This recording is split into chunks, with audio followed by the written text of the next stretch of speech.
What's up mga katropa? Mas may na, tinanghali tayo sa pagbike. Dito ako madalas magbike, kaya lang. Ginawan tambayan na yata. Kasi magandang lugar dito. Hindi yung basura mga tropa. What's up? Ayan oh. Dati tumupunta ako rito, wala masyadong basura.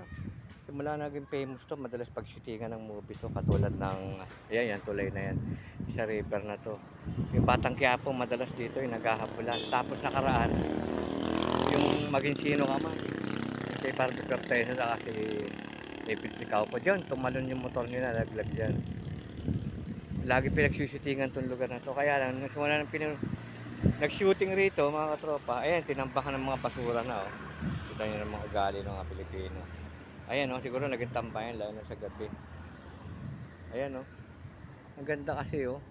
Akyat ka dyan, pagkanan mo, dire-diretsuin mo lang yung pagbaba mo, binondo ka na. Tapos kumanang ka, binondo charge na. Ano mo. Pero hindi ka na pwedeng bumalik dyan mga katropa. Ibang daan na. Ayan. Hindi ko alam kung nasa yung lugar yung madalas sa bagong gawa rito na ano, bandang dulo yata. Pupuntahan natin mga katropa. Kasama si Atomic. Medyo tinanghali na tayo mga katropa, alas 9 na eh, ha? Sama lang kayo sa mga biyahe ko na may pasya ko. Tandaan nyo, dito nag-shooting natas yan. Tumalon dyan, tumalon ng tulay dyan.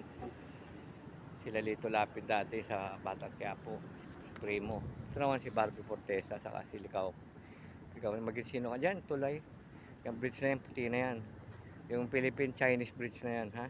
Nag-ugnay sa Binondo. Hanggang dito na lang po. Salamat po sa inyong lahat. God bless po. Ingat po sa biyahe. At maraming salamat sa mga viewers and subscriber ko. Maraming salamat. Like, share, subscribe na lang. Eh mga tropa, susunod wag na tayo magkalat rito mga katropa. Kawawa naman yung lugar. Ang ganda-ganda. Hanggang dito na lang po. Salamat.